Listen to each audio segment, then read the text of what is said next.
विभिन्न धातुओं के बाह्यतम कोश में इलेक्ट्रॉनों की संख्या भिन्न भिन्न होती है। इलेक्ट्रॉनिक विन्यास के कारण स्थायित्व में अंतर के आधार पर धातुएं भिन्न भिन्न क्रियाशीलता दर्शाते हैं। आइए विभिन्न धातुओं की क्रियाशीलता के बारे में सीखते हैं। धातुओं की आपेक्षिक क्रियाशीलता की तुलना निम्न के बीच अभिक्रियाओं के आधार पर की जा सकती है। ऑक्सीजन, जल,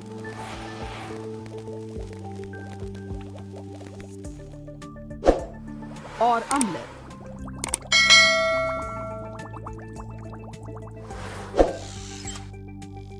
धातुओं की सक्रियता श्रेणी इंगित करती है कि धातुओं की क्रियाशीलता गोल्ड से पोटेशियम तक बढ़ती है और इसके विपरीत घटती है।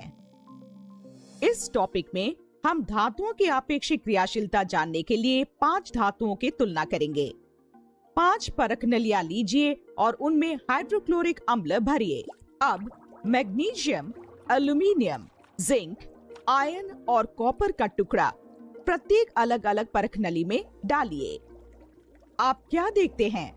प्रत्येक परख नली में विलयन के बुलबुले बनने के साथ हाइड्रोजन गैस का निकास होने लगता है, लेकिन परख नलियों में बुलबुले एक समान नहीं बन रहे हैं।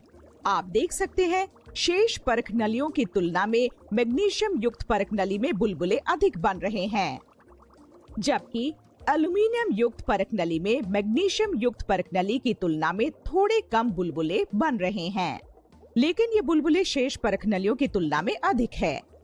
इसी प्रकार हम देख सकते हैं कि हाइड्रोजन गैस का निर्माण भी 2 परख नलियों में भिन्न है, जबकि कॉपर तनु हाइड्रोक्लोरिक अम्ल के साथ बिल्कुल अभिक्रिया नहीं करता है। इस प्रकार धातुओं के हाइड्रोक्लोरिक अम्ल के साथ क्रियाशीलता का घटता क्रम निम्न प्रकार है। इस प्रकार मैग्नीशियम सबसे अधिक क्रियाशील है, इसके बाद एल्यूमीनियम, जिंक और फिर आयरन। कॉपर सबसे कम क्रियाशील धातु है। सबसे अधिक क्रियाशील तत्व अपने विलयन से कम क्रियाशील तत्व को विस्थापित करता है। उदाहरण के लिए, यदि जिंक के एक टुकड़े को कॉपर सल्फेट के विलयन में रखा जाता है, तो कॉपर सल्फेट के विलयन का नीला रंग हल्का हो जाता है और हमें एक रंगहीन विलयन प्राप्त होगा।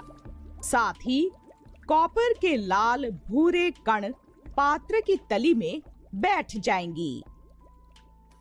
Zn solid plus CuSO4 aqueous gives ZnSO4 aqueous plus Cu solid।